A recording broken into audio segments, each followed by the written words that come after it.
자, 액티브 서포트 코어 익스텐션 오늘 이제 세 번째 시간입니다. 요 슬라이드는 지난번 강의했던 내용에서 설명 못했던 부분을 간단히 보고요. 그 다음에 이제 오늘 세 번째 내용을 강의하도록 하겠습니다. 지난번 강의 때 엘리어스 메소드 체인에 대해서 중점적으로 강의를 했었고요. 좀 내용이 조금 어려운 듯하고 그래서 좀 이해하기 힘들었을지도 모르겠습니다. 간략하게 지난번 했던 것 다시 한번 정리를 해보겠습니다. 루비에서 그 기능 확장하는 방법 중에 여러 가지가 있지만 클래스를 이제 서브클래싱 한다든지 그 다음에 모듈을 만들어서 어떤 그 확장하는 그 다중 상속이 루비에서는 안 되지만 그 대체 방법으로서 모듈 믹싱 기능을 이용하면은 얼마든지 모듈을 여러 개를 갖다가 인클루드 해가지고 기능 확장을 하는 다중 상속의 어떤 그 이펙트를 가져올 수가 있습니다. 그래서 가이드에 있는 내용을 보면은 이제 엘리어스 체이닝이라는 용어가 나옵니다. 엘리어스 체이닝은 기존 그 메소드를 래핑해서 새로운 메소드 이름을 별칭을 만드는 거죠. 엘리어스 별칭을 만들어서 기존에 있는 그 메소드의 레퍼런스 값을 새로운 이름으로 참조를 해서 저장을 시켜주는 거죠. 그래서 그 새로 만든 별칭을 호출하면은 원래의 레퍼런스 값인 원래의 오리지널 메소드를 호출하는 그러한 것을 이제 엘리어스 체인이라는 용어를 씁니다. 그래서 엘리어스 메소드 체인은 엘리어스 메소드를 편리하게 사용할 수 있는 방법을 하는 거죠. 지금 이제 여기에 예를 든 것은 지금 액션 컨트롤러 모듈의 테스트 케이스 클래스에 대해서 샘플을 예로 들었습니다. 거기에 보면은 실제로 이제 프로세스라는 메소드가 정의되어 있습니다. 그런데 우리는 여기서 프로세스를 조금 더 변경을 하고자 할 때, 그럴 때 이제 서브 클래싱을 할 수 있지만은 자기가 구현한 메소드가 오리지널 클래스에 정의되어 있는지 아니면은 모듈에 정의되어 있는지에 따라서 호출할 때 그 순서가 달라지는 거죠. 그래서 똑같은 메소드가 클래스에 정의되어 있는 경우와 그 다음에 모듈에 정의되어 있을 때는 우선순위가 클래스에 정의된 메소드를 먼저 호출하게 된다는 거죠. 그렇다면 모듈에 정의되어 있는 메소드를 호출하려면 어떻게 해야 되느냐? 바로 그때 등장하는 것이 엘리어스 메소드 체인이라는 방법을 쓰게 되는 거죠. 그래서 구체적인 방법은 이렇게 간단합니다. 뭐냐면은 이건 이제 결과적으로 가이드에는 세 단계에 걸쳐서 어떻게 이렇게 간략하게 되는지를 설명해 놨는데 여기서는 마지막 단계에 있는 것만 간단하게 설명을 하겠습니다. 그 테스트 케이스의 클래스를 보면은 일단 class underbar eval 클래스 언더바 이벨은 우리가 다이내믹하게 클래스를 오픈해서 기능을 추가하는 방법 그 중에 하나의 메소드가 있죠. 그게 바로 클래스 언더바 이벨이고 또 요와 같은 엘리어스로 모듈 언더바 이벨이 있죠. 그 다음에 또 하나가 인스턴스 언더바 이벨이 있습니다. 이런 것들은 각각이 다 클래스를 오픈해서 기능을 더 보강하는 그런 용도로 쓰게 되는 거죠. 쉽게 이해를 한다면 class 언더바 이벨은 현재 테스트 케이스의 클래스를 오픈해서 새로운 정의를 한다고 이렇게 생각하면 됩니다. 그래서 거기에 우리는 추가적으로 우리가 프로세스 언더바 with 언더바 string field params라는 이런 메소드를 정의를 하게 되는 거죠. 원래 오리지널은 프로세스라는 메소드가 정의되어 있습니다. 우리는 여기서 그 프로세스 메소드를 약간 기능을 변경하기 위해서 이러한 과정을 거치는 거죠. 그래서 stringified underbar params라는 이름을 우리가 임의로 정하는 거죠. 이 이름을 통해서 엘리어스 메소드를 변경을 시켜주는 그런 기능을 합니다. 그래서 밑에는 엘리어스 underbar 메소드 체인에서 원래 오리지널 메소드 이름을 쓰고요. 그 다음에 우리가 기능 변경을 하기 위해서 추가되는 그 메소드의 이름을 우리가 임의로 정합니다. 그래서 여기서는 stringified underbar params라는 이름을 우리가 임의로 정한 거죠. 그 위에는 메소드는 원래 오리지널 이름에다가 with underbar 요 이름을 써주게 되는 거죠.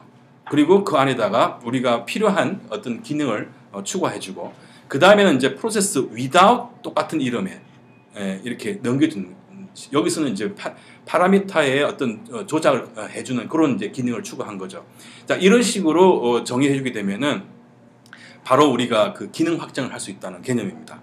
그래서 이 규칙은요, underbar with, without, underbar without 요거는 분명히 써줘야 되고 그 다음에 여기에 우리가 추가하는 임의의 그 이름을 이렇게 요 뒤에다 붙여줍니다. 그렇게 되면은 이제 우리가 요 기능을 조금 이제 변경할 수 있는 그런 거죠. 자, 그 다음에는 이제 alias attribute라는 게 지금 하는 거는 모듈에 대해서 모든 확정할 수 있는 그런 거죠. 그래서 alias attribute라는 것은 아까 그 alias 메소드하고 비슷한 개념입니다. 아까는 메소드 이름을 별칭을 정해주지만 alias attribute는 모델의 어떤 속성의 이름을 변경해 주는 겁니다. 그래서 모델의 attribute에 대한 attribute access가 있어서 리더가 있고 라이터가 있고 이 두 개를 동시에 정해주는 access라는 게 세 가지가 있잖아요. 그래서 alias attribute 이름을 바꿔주게 되면 예를 들면 지금 여기에 alias attributes 그다음에 로그인하고 이메일 하면 원래 유저의 이메일이라는 attribute가 정의되어 있다 했을 때 이메일 이름을 호출할 수도 있지 메소드를 호출할 수 있지만 여기서는 로그인이라는 이름을 해서 호출해도 똑같이 이메일을 메소드를 콜해서 리더와 라이터 이런 거로 동시에 쓸 수 있는 거죠. 그러면 이 순서가 헷갈릴 겁니다. 어느 게 오리지널이고 어느 게 별칭인지 헷갈리는데 이제 가이드에 보면 이렇게 나왔습니다. 우리가 할당할 때, 어사이먼트 할 때 left side, right side 했을 때 right side인 걸 left side에 assign 하잖아요. 이런 식으로 생각해 주면은 이해가 쉽습니다. 그래서 로그인 다음에 이메일 쓰면은 로그인 이꼬로 이메일이라고 머릿속에 생각을 하면은 쉽게 헷갈리지 않습니다. 다음은 attribute access라는 건 잘 아시잖아요. 디폴트 값을 지정할 수 있는 겁니다. 그래서 여기에 클래스 URL이라는 클래스가 있는데 여기에 포트라는 액세서를 정의를 해주면서 그때 디폴트를 80으로 해주게 되면은 이렇게 새로운 URL에 대한 오브젝트를 만들었을 때 포트 값을 바로 콜하면 80이 나온다는 거죠. 자, 디폴트를 안 쓰고 어트리 액세스해서 포트만 해주게 되면은 new 포트 하면 널이 되겠죠. 이런 식으로 사용할 수 있다는 겁니다. 자, 그 다음에 여기에는 이제 유저 클래스를 예를 들었네요. 여기 유저 클래스에서는 어트리 액세스 네임과 서네임이 있고요. 그 다음에는 어트리 액세스 디폴트 해서 full underbar name이라는 쉽게 말하면 버추얼 어트리뷰트 개념을 쓸 수가 있습니다. 그래서 요때는 하나 우리가 재밌는 것은 요거를 호출하게 되면 항상 새로운 값을 불러주기 때문에 굉장히 편리하다는 생각이 듭니다. 자, 여기서 보면 간단히 보면 여기에 name과 그 다음에 surname을 베일로 넣어가지고 컴팩트를 했죠. 컴팩트라는 것은 널 값인 엘리먼트는 없애버린다는 그런 메소드입니다. 자, 이렇게 해서 예를 들면 유저 객체를 하나 만들고 이름과 surname에다가 각각 값을 할당하고 full underbar name을 호출하게 되면 이 값이 non 캐시 상태로서 프레시한 데이터가 항상 불러와진다는 거예요.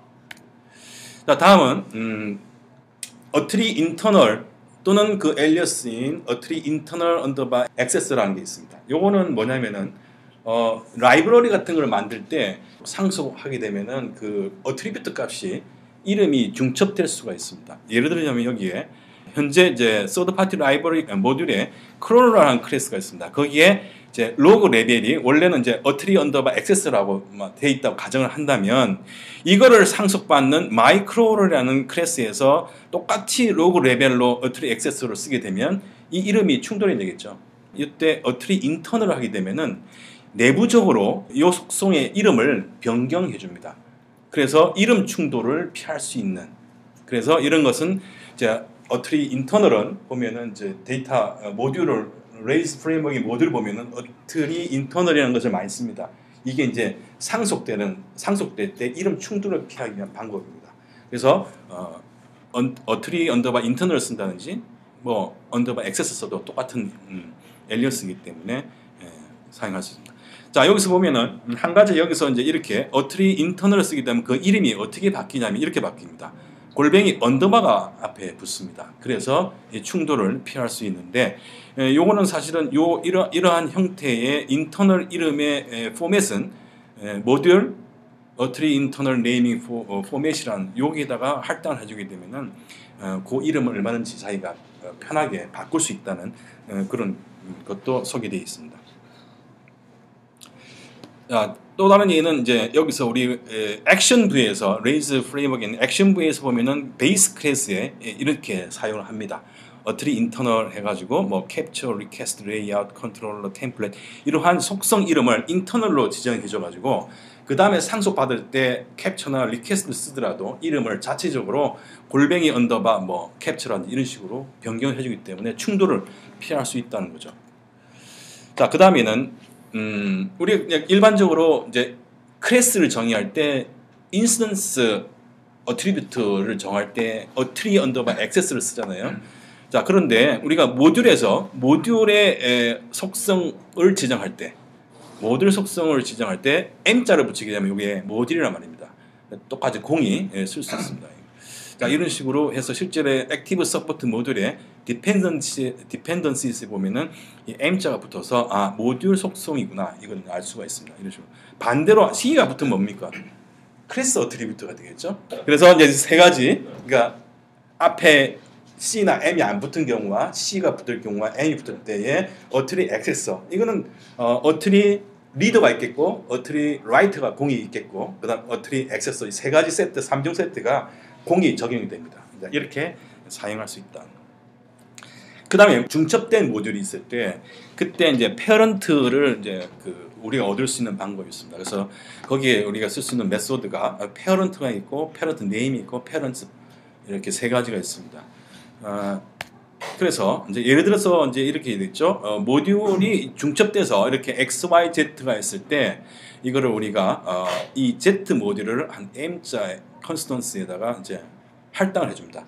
자, 이게 컨스턴스죠. 베리어블 아니죠. 왜? 대문자니까. 그죠? 대문자니까 일반적인 베리어블과 컨스턴트 차이는 첫 캐릭터가 대문자로 하게 되면 이거는 항상 컨스턴트가 된다는 겁니다. 그래서 컨스턴스를 쓸 때 루비에서는 대개 컨스턴스는 대문자로 모든 문자를 대문자와 그 다음에 언더바를 이용해서 쓴다는 거고 그 다음에 일반적인 베리어블은 그냥 소문자로 쓰죠. 그건 알고 계시고. 그래서 이제 이렇게 했을 때 요 콜론 두 개는 스코프 오퍼레이터라죠. 스코핑을 구분해 주는 거. 그래서 X, Y, Z에서 페어런트 마지막 단에 있는 이 Z 모듈에 대한 페어런트는 누구냐? 뭐죠? X 콜론 Y가 되겠죠. 더블 콜론. 그다음에 M 물론 여기다가 Z를 M이라는 컨스턴트에 할당을 해주었기 때문에 요거의 페어런트 공이 X, Y가 된다는 거죠. 자, 네임은 사실은 이제 이걸 문자열로 다 만들어 리턴해 준다는 거 차이가 있고요. 다음 페런트 복수, 그러니까 페런트, 그러니까 이게 중첩됐을 때 마지막 리시버 Z 모듈에 페런트들은 뭐가 있을까 하면은 중첩됐기 때문에 각각이 만들어지죠. 하나는 바로 위에 상속된 페어런트는 Y죠. Y는 XY가 되겠고 또 그 위에는 X가 되겠죠. 그래서 이런 식으로 X, Y, 그 다음에 X 이런 식으로 되고요. 똑같이 공이 된다는 거죠. 그 다음에 모듈에 이제 로컬 컨스턴스라는 겁니다. 모듈에서 정의되어 있는 컨스턴스가 뭐가 있는가 하는 것을 알고자 할 때 로컬 언더바 컨스턴스 메소드를 이용하면 됩니다. 지금 보시는 바와 같이 모듈 X에 보면은 X1, X2 이게 다 컨스턴스죠. 상수들이죠. 그 다음에 모듈 Y 모듈 Y에서 Y도 상수로 인식됩니다. 상수에는 클래스 이름도 상수가 되겠죠. 그 다음에 모듈 이름도 상수가 됩니다. 일반적인 컨스턴스도 물론 상수지만 그래서 모듈 이름 Y도 상수가 되는 거죠. 또 모듈 Y는 그 안에 Y1, X1과 같이 추가적으로 상수를 또 선언해 줬습니다. 자, 이 상태에서 X 모듈에 있어서의 로컬 컨스턴스는 뭐가 있냐 하면은 뭐뭐 있겠습니까? X1, X2, Y 이렇게 세 개가 있겠죠. 그 다음에 Y는 퀄리파이 된 이름은 X 더블 콜론 Y겠죠. Y의 로컬 컨스턴트 뭐가 있습니까? Y1, X1이 있다. 이제 이렇게 되는 거죠. 그 다음에 여기에 이제 로컬 언더바 컨스턴스가 있으면 여기도 공이 이제 네임스랑이 붙어가지고 문자열로 리턴해주는 그런 메소드도 이용할 수가 있습니다. 그러나 여기서 이제 요거는 사실은 데프리케이트 됐답니다. 별로 의미가 없는 것 같아요. 그래서 요즘은 이제 이거는 데프리케이션 돼서 그 다음엔 없어질 것 같습니다. 자, 그 다음에 이제 또 어떤 게 있냐면은 constants underbar defined가 있고, constant underbar get, constant underbar set 이런 게 있습니다. 그래서 그 모듈에 상수가 정의되어 있느냐, 아니면 어떤 특정 상수의 값을 받아온다든지 특정 상수의 값을 새로 세팅한다든지 이런 거를 할 때 이런 메소드를 사용했습니다. 일반적으로 여기 좀 컨스턴트 언더바 디파인은 스탠다드 루비 메소드입니다. 그래서 레일즈에서 액티브 서포트에서 모듈로 확장한 그런 함수들은 뭐가 있냐면은 퀄리파이드가 앞에 붙어가지고 이제 지원을 하는데, 사실 이 퀄리파이드 언더바가 붙은 경우와 안 붙은 경우가 루비 이게 1.9하고 루비 2.0에서 차이가 있는 것 같아요. 그래서 제가 테스트를 해보니까 퀄리파이드 붙거나 안 붙거나 결과가 똑같아서 궁금해서 이거 왜 그럴까 해서 이제 스택 오버플로우에 질문을 던져봤더니 2.0에서는 컨스턴트 디파인드에서 퀄리파이드를 다 지원을 하게 됐다, 이런 답을 주더라고요. 그러나 1.9에서는 퀄리파이드가 붙으면, 퀄리파이드가 붙는 것은 앞쪽에 그 상수에 그 중첩된 상수일 때 앞에 붙는 거 있죠? 패런트 붙는 거. 그걸 퀄리파이드라고 합니다. 퀄리파이드 붙은 상태에서. 그래서 지금 여기에 보면은, 자, n자가 붙어서, n은 뭡니까? n은 여기서 모듈 m이 있고, 모듈 n이 있을 때, 그 n에서 cx가 정의되어 있느냐를 이제 물어보는데, 그때 이 뒤에 false와 true가 지워집니다. 그래서 false, true는 그 네스티딩, 그 밑에까지 찾아낼 것이냐 말 것이냐 하는 옵션입니다. 지금 x를 지금 n에서 정의되어 있는지를 물어봤어요. 물어봤더니 이거는 우선 중첩을 하지 말라는 거죠. 요걸 포함하니까 요 x가 요 안에 들어가는 거죠. 그래서 false는 밑에까지 내려가 찾지 말라는 거예요. 바로 n에 있는 상수를 있는지 없는지 확인하라는 거죠. 이때는 false가 나옵니다. true로 하면은 밑에까지 다 내려가서 그 상수를 찾는다는 건데, 이해가 됩니까? 내 설명이 오케이, 이해가 되면 다행입니다. 근데 그런 용도로 쓴다는 거죠. 자, 싱크로나이즈도 이것도 데프리케이션 되었습니다. 이것도 1.9하고 2.0에서 차이가 있더라고요. 그래서 레이저 4.0에서는 싱크로나이즈가 없어요. 찾아보니까 모듈에서 3.2 최근 버전이 3.2.13 버전이죠. 레이즈에 거기서는 이제 있는데 4.0 베타로 넘어가니까 싱크로나이즈가 액티브 서포트에서 빠져 있더라고요. 싱크로나이즈는 예를 들자면 이런 겁니다.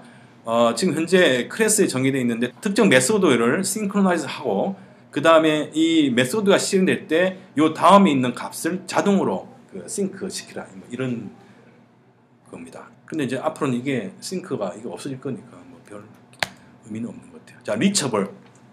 이렇게 모듈이 정의되어 있을 때 이 모듈은 m이라는 이름을 갖게 됩니다. name, 모듈의 이름은 m입니다. 그러면서 동시에 m이라는 상수도 할당이 됩니다.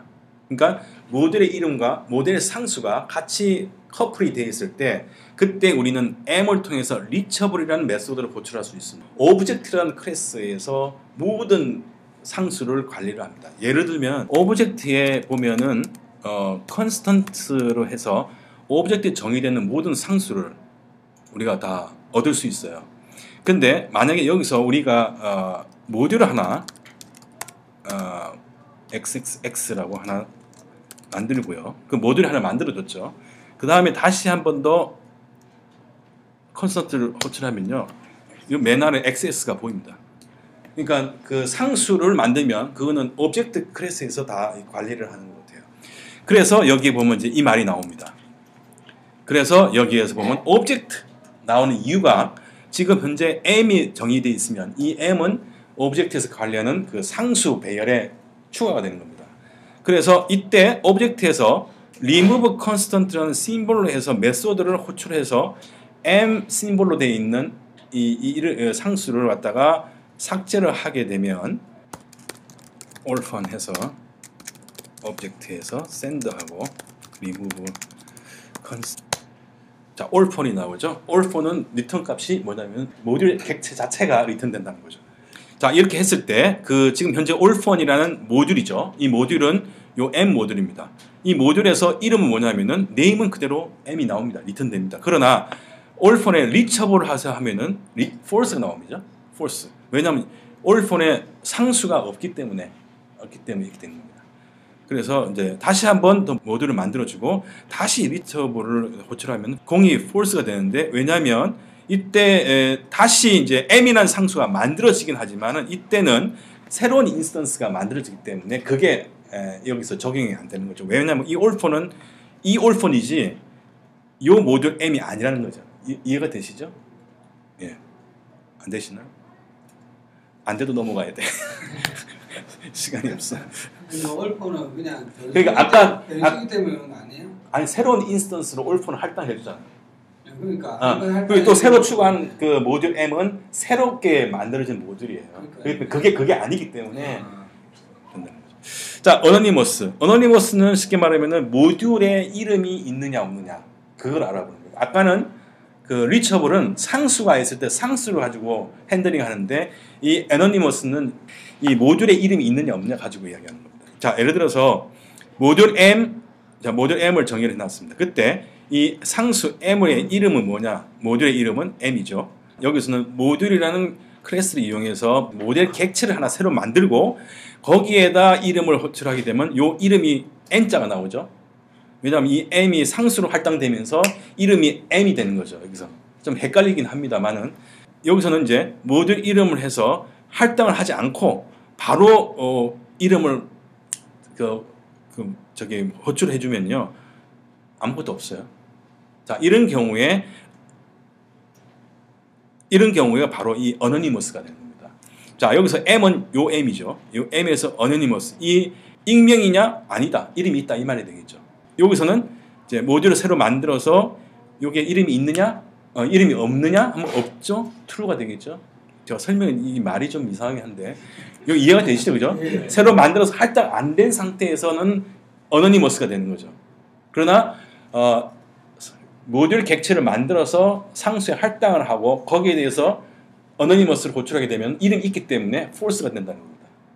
자, 그래서 이제 이렇게 되는 거고요. 그래서 이제 여기서는 뭐냐면은 요 m을 만들었는데 아까처럼 m 상수를 없앤 상태에서 모듈 m에다가 할당을 하면은 이 모듈 객체 이름은 m이지만 여기에 대한 상수는 없는 거죠. 그래서 리처블을 하면은 상수 없기 때문에 false가 되는 거고 이름이 없느냐? 이름이 있죠. m이죠. 그래서 false가 되는 거죠. 자, 델리게이트는 여러분 이 델리게이트가 상당히 또 유용합니다. 델리게이트에 대해서는 제가 블로그에 글을 또 썼었죠. 위임하다에 대한 보셨죠? 네, 거기를 보면은 델리게이트가 생각보다 유용하게 쓸 수가 있습니다. 델리게이트는 쉽게 말하면 위임하다는 거예요. 위임하다. 자, 예를 들면 이런 경우 쓸 수 있습니다. 지금 현재 유저 클래스와 그다음에 프로파일이라는 클래스가 두 개가 있습니다. 그런데 유저와 프로파일은 has many 관계로 연결된 게 아니라 has one 관계로 연결되어 있네요. 그래서 유저 클래스는 하나의 프로파일 모델을 가진 거죠. 차일드 모델을. 그 밑에 보시면 여기는 자, 이렇게 되어 있습니다. 유저는 프로파일 하나를 갖고 있고 거기에 이제 name 메소드가 있어서 name 메소드는 has one 프로파일의 이름을 리턴하게 되는 겁니다. 그래서 유저에서 name을 호출하게 되면은 프로파일 네임이 호출되는 거죠. 자, 여기서는 이제 그래서 요거를 어떻게 간략하게 해주냐면은 user has one 프로파일에서 이 네임이 유저에 대해서 호출하게 되면은 델리게이트 어디로? 프로파일로 넘겨주라 이거죠. 메소드 이름을.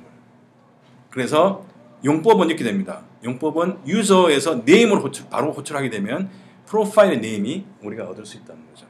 근데 델리게이트를 하지 않고 바로 유저에서 네임을 호출하게 되면 뭐가 됩니까? 메소드 에러가 나오죠. 원래는 이렇게 델리게이트 하지 않고 프로파일의 이름을 하려면 user.profile.name을 해야 되겠죠. 그런 이제 편의성을 제공해 준다는 거죠. 자, redefine 메소드. 저번에 할 때 define 메소드라는 또 아마 제가 소개를 해드렸던 것 같아요. define 메소드는 다이나믹 코딩을 할 때 메소드를 정의하는 거죠.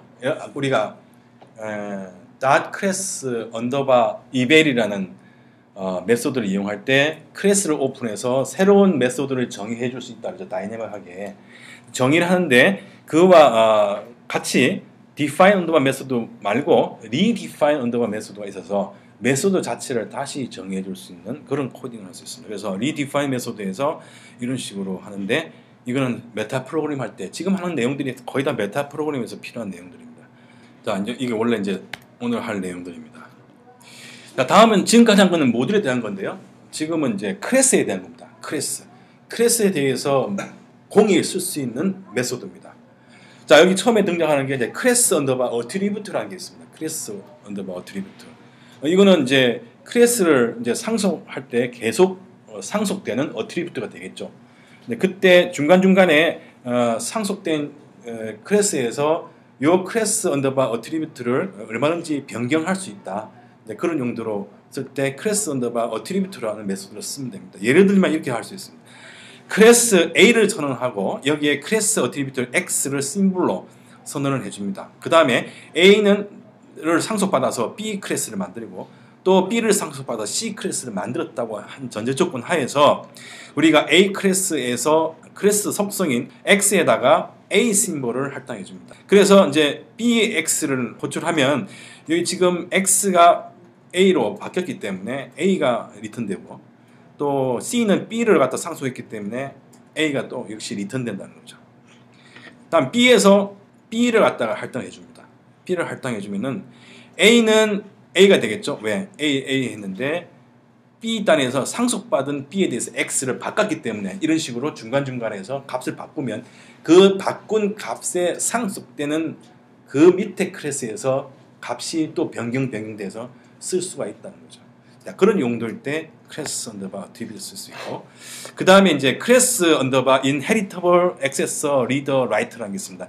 이 inheritable이 나옵니다. inheritable은 클래스 레벨에서 상속을 받지만 그 아랫단의 child 클래스에서 값을 공유하지 않는다는 그런 차이점이 있습니다. 그래서 사실 이것도 이제 데프리케이트 그 이상 쓰지 않는 거라고 합니다. 그래서 이걸 쓰려면 아까 얘기했던 클래스 언더바 어트리뷰트인데 별 의미 없이 그냥 넘어가면 될 것 같습니다. 그러니까 우리는 여기서는 그냥 클래스 언더바 어트리뷰트만 기억해 두시면 다음에 이거 나오더라도 이거는 데프리케이션 된 메소드라고 아시면 되겠습니다. 자, 그 다음에 이제 서브클래스라는 메소드가 있어. 서브클래스는 클래스에서 서브클래스가 뭐가 있는지 알고자 할 때 되는 거죠. 여기 설명을 제가 도식화했습니다. 메뉴에 C 클래스가 있고요. 자, 여기서 현재 C 클래스의 서브 클래스는 뭡니까? C만 정의되었을 때 C의 서브 클래스는 아직 없겠죠. 밑에는 상속 안 해놨기 때문에. 요거는 생각하지 마시고요. 일단 요 단계는 요 단계까지라고 생각하시면 됩니다. 요 단계에서 서브 클래스는 현재 없죠. 그 다음에 C에서 B를 서브 클래싱 했을 때 C에서 B를 서브 클래싱 했을 때 자, 요 상태에서의 C의 서브 클래스는 뭡니까? 자, B만 있죠. 그 다음 B에서 다시 A를 상속받았어요. 지금 현재 요렇게 되겠죠. 요거가 있던 상태에서 C의 서브 클래스는 뭐죠? B죠. A는 안 내려갑니다. 바로 아래 서브 클래스들만 얻을 수 있는 겁니다. 자, 그 다음에 그래서 C의 클래스는 서브 클래스는 바로 B가 되겠죠. B. A는 포함이 안 됩니다. A는 그 서브 클래스가 되는 거죠. 그래서 서브 클래스에서 A는 포함이 안 되고 그 다음에 다시 C에서 D를 상속받은 상태에서 C 클래스를 하면은 서브 클래스는 B하고 D가 되는 거죠. 그러니까 여기서 설명하는 거는 서브 클래스라는 것은 뭐냐면은 바로 아래에 있는 다음 서브 클래스에 대한 클래스 종류만 얻을 수 있다는 거고 그 밑에 계속 내려가는 서브 클래스는 잡아내지 못한다는 거예요. 그거를 이제 설명하려고 이 사람들이 이렇게 설명을 했던 것 같습니다. 그래서 서브 클래스는 리시버 클래스의 바로 아래에 있는 서브 클래스들만 얻을 수 있다. 디센던트는 아까 서브 클래스하고 조금 차별이 되죠. 우리가 바로 직관적으로 알 수 있잖아요. 디센던트 하면 아까는 바로 아래에 서브 클래스만 했지만 디센던트는 모든 상속된 것들을 다 잡아냅니다. 자, 여기서 아까는 우리가 C에서 서브 클래스 하면은 B와 D만 잡아냈지만 여기서 디센던트라고 하면 요 C에서 유도된 서브클래스의 모든 클래스를 다 리턴해 줍니다. 그러니까 서브클래스와 디센던트는 요 차이가 있다는 것만 아시면 됩니다.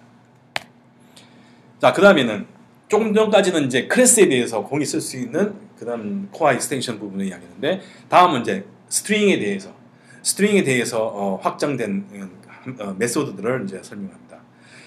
자, 저 레이즈에서 레이즈 3 이후에서는 모든 그 스트링이요, 디폴트로는 HTML 코드에서 바로 삽입하곤 문제가 될 수 있습니다. 다시 말해서 특수키, escaping이 된 상태에서 작동이 되기 때문에 이런 문제가 생길 수 있다는 거죠. 예를 들어서 지금 이제 뷰 템플릿에서 HTML.ERB와 같은 뷰 템플릿에서 우리가 이제 흔히 인터폴레이션 하잖아요.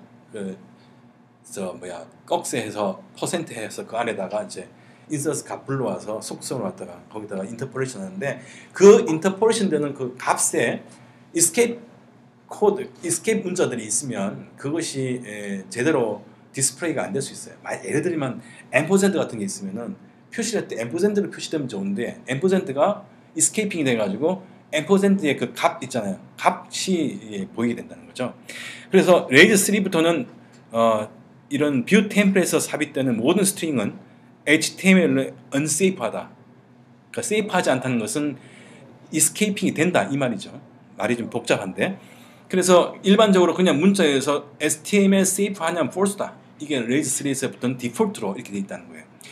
그러면 이 HTML에 퀘스천이 붙으면은 현재 HTML safe 하냐를 물어보는 그런 메소드지만, 그냥 HTML underbar safe 하면 이거는 HTML safe하게 만들어주는 메소드입니다. 이 말은 escaping을 없앤다는 거죠. 그러니까 escaping 되는 특수 문자를 그냥 그대로 있는 상태로 문자열로 인식할 수 있게 해준다는 겁니다. 그래서 HTML safe. 예를 들어서 이제 문자열에 HTML 태그가 포함되어 있는 문자열이 있을 때, 그때 이걸 갖다가 렌더링 하게 되면은 그 HTML 태그가 특수한 게 HTML 태그로서 기능을 하기 때문에 HTML 템플릿에서 HTML 이펙트가 나타나는데, 이걸 갖다가 세이프하게 해주기 위해서 여기다가 HTML safe라고 붙여주면은 이걸 리턴하게 되면 그대로 문자열로 인식된다는 겁니다. 요 HTML safe 이거는 그 실제로 많이 쓰죠. HTML safe하고 요거를 조금 이제 확장해서 쓰는 게 이제 RAW라는 메소드예요. raw 메소드는 실질적으로 이 HTML safe를 리턴해 줍니다. 그래서 HTML safe는 이런 식으로 뒤에다가 .html underbar safe를 붙여도 되지만 앞에다가 row를 붙여서, 이렇게 row는 문자를 넘기는 것에 대해서 HTML safe로 호출합니다. 그래서 앞에 row를 써도 되고요. 뒤에다가 HTML underbar safe 쓰기 귀찮으면 앞에다가 row를 해서 이렇게 호출하게 되면은 HTML safe하게 쓸 수 있다는 거죠. 자, 이것도 귀찮다 하면은 여기에 equal을 더블 equal sign을 쓰게, 더블 equal sign 쓰면 똑같다는 거죠. 사실 저도 이거를 많이 쓰고 이건 몰랐어요. 그러니까 앞으로는 이걸 써야겠어요. 이게 너무 간단하니까. 다음에 스쿼시가 있고요. 스쿼시 뱅 표시가 있습니다. 스쿼시는 이렇게 화이트 스페이스가 이렇게 여러 개 있고, 그 다음에 화이트 스페이스가 중첩돼서 2개 이상 연결되어 있는 그런 문자에 대해서 스쿼시를 딱 해버리면요, 모든 화이트 스페이스 문자를 없애주고, 그리고 중첩된 스페이스도 다 없애줍니다. 그래서 간단하게 후 언더바 바 표시만 해줍니다. 근데 뭐 이런 용도로 쓴다고 그러네요. 트렁케이트도 상당히 유용한 겁니다. 예를 들어서 긴 문자를 일정한 길이만큼을 갖다가 잘라주면서 거기 뒤에는 점점점 이걸 자동으로 붙여주는 그런 기능할 때 트렁케이트 이용하면 좋습니다. 트렁케이트가 생각보다 멀티바이트도 다 지원이 되는 것 같아요. 그래서 뒤에다가 80문자로 예를 들었을 때 80문자 안 됐을 경우에는 점점점이 안 붙고, 80문자가 오버될 때는 자동으로 점점점 붙여줍니다. 그런 점점점을 내가 또 바꿔 쓸 수도 있어요. 그런 이제 트렁케이트가 있습니다. 예를 들면 여기에 이런 긴 문자가 있는데 트렁케이트 20을 하면 20문자 정도 됐을 때 그 나머지 부분을 점점점으로 바꿔줍니다. 디폴트가 점점점. 그리고 여기에 보면은 %, 헬립이라는 게 있는데 이게 바로 점점점입니다. 그래서 이렇게 쓸 수 있고요. 그 다음에 여기에 오미션이겠죠. 오미션. 이 점점점을 이렇게 오미션이라는 옵션을 줘가지고 바꿔 쓸 수도 있습니다. 그래서 이 오미션 옵션은 디폴트로 이렇게 표시가 됩니다. 여기서는 디폴트 값 이렇게 다시 설명해요. 이걸 다른 걸로 지정해주면 아니면 뭐라고 써주게 되면 요거 다음에 뭐가 표시되겠죠. 뭐 예를 들자면 이렇게 할 수 있고 그 다음에는 이제 세퍼레이터. 세퍼레이터는 뭐냐면 단어가 중간에 잘리는 걸 방지하기 위해서 예를 들어서 지금 이제 여기서는 이제 여기서는 이제 디어 바로 위에 18 이건 20이었잖아. 18로 트린 게 자르면은 여기서 잘릴 거예요. 여기서 잘리기 때문에 세퍼레이트를 스페이스를 줬기 때문에 요 앞에서 잘리고 뒤에 점점점이 나오는 거죠.